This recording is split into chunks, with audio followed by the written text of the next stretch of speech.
Hello, I am here on the Calle del Remer in front of the previous house of Barbara Strozzi. This is where she lived first with her father, Giulio Strozzi. She was born in 1619 and was actually baptized at the Church of Santa Sofia, just not a 5-minute walk from here. The family lived in another house nearby, and then there are many records that show them living here. In fact, after her father's death, she continued to live here and pay the rent, and it showed she was actually very good with finances.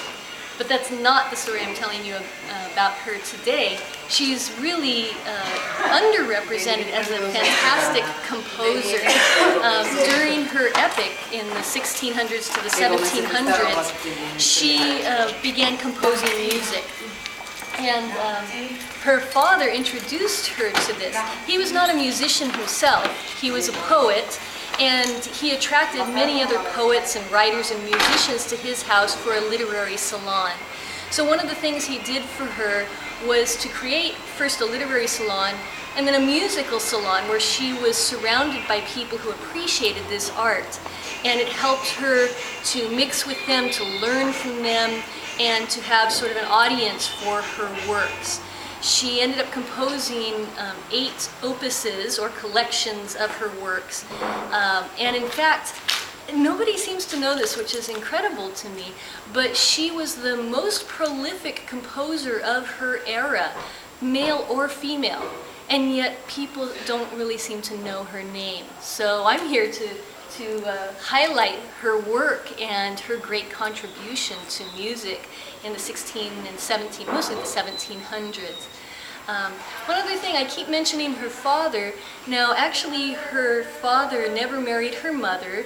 The mother is technically listed as a servant, and Barbara was actually illegitimate originally, but her father did recognize her later and claim her as his child.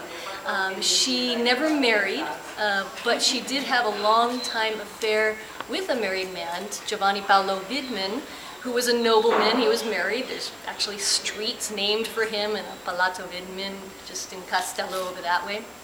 And they had 4 children together, and Giovanni actually helped to support her children, send her daughters to a convent, one of the sons to a monastery.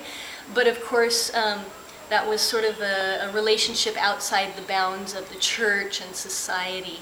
So interesting how this worked out for them. But it actually seemed to work for them.